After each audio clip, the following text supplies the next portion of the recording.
Vonesa në nisjen e procesit të votimit në 3 komuna të vendit ka detyruar Komisionin Qendror të Zgjedhjeve të ndërhyjë. Deri në orën 11 në komunën Shalë të Shkodrës, votimi nuk ishte nisur pasi anëtarët e majtë të KZAZ-s 42 nuk ranë dakord për shpërndarjen e materialeve zgjedhore në qendrat e votimit. Me 4 vota pro, KQZ urdhëroi që shpërndarja e materialeve të realizohej nga inspektorët e KQZ-s në këtë komunë, të cilët gjithashtu u autorizuan për të njoftuar policinë në rast konfliktualiteti, siç u raportua nga anëtarët e KZAZ-s në komunën e Shalës. Inspektorët së bashku me anëtarët e KZAZ-s mos përjashtohen nëse ata marrin përsipër ta shoqërojnë bazën materiale.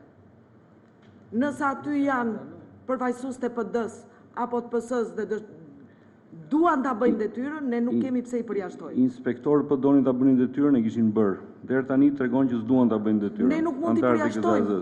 Edhe në komunën Shllak të Shkodrës, për shkak të ikjes së sekretarit të KZAZ-s, së bashku me vulën e saj, procesi I votimit u bë I mundur vetëm 1 orë para se të skadonte afati, që çonte në pavlefshmëri të zgjedhjeve, pra ora 13. Nisur nga fakti se sekretari I përkiste Partisë Socialiste, kreu I KQZ-s Ristani akuzoi socialistët për bllokim të procesit. Ka një politik për të prishur zgjedhjet në të gjitha këto komuna. Dhe në rast se nuk ndërhyjmë shpejt, rrezikojmë të kalojmë në pavlefshmëri të.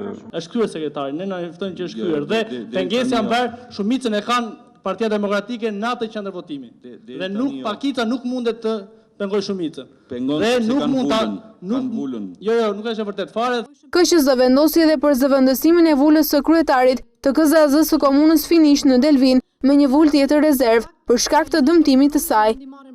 Marrin ndërzim bazës materiale. Unë jam me mendimin që bëhet lirimi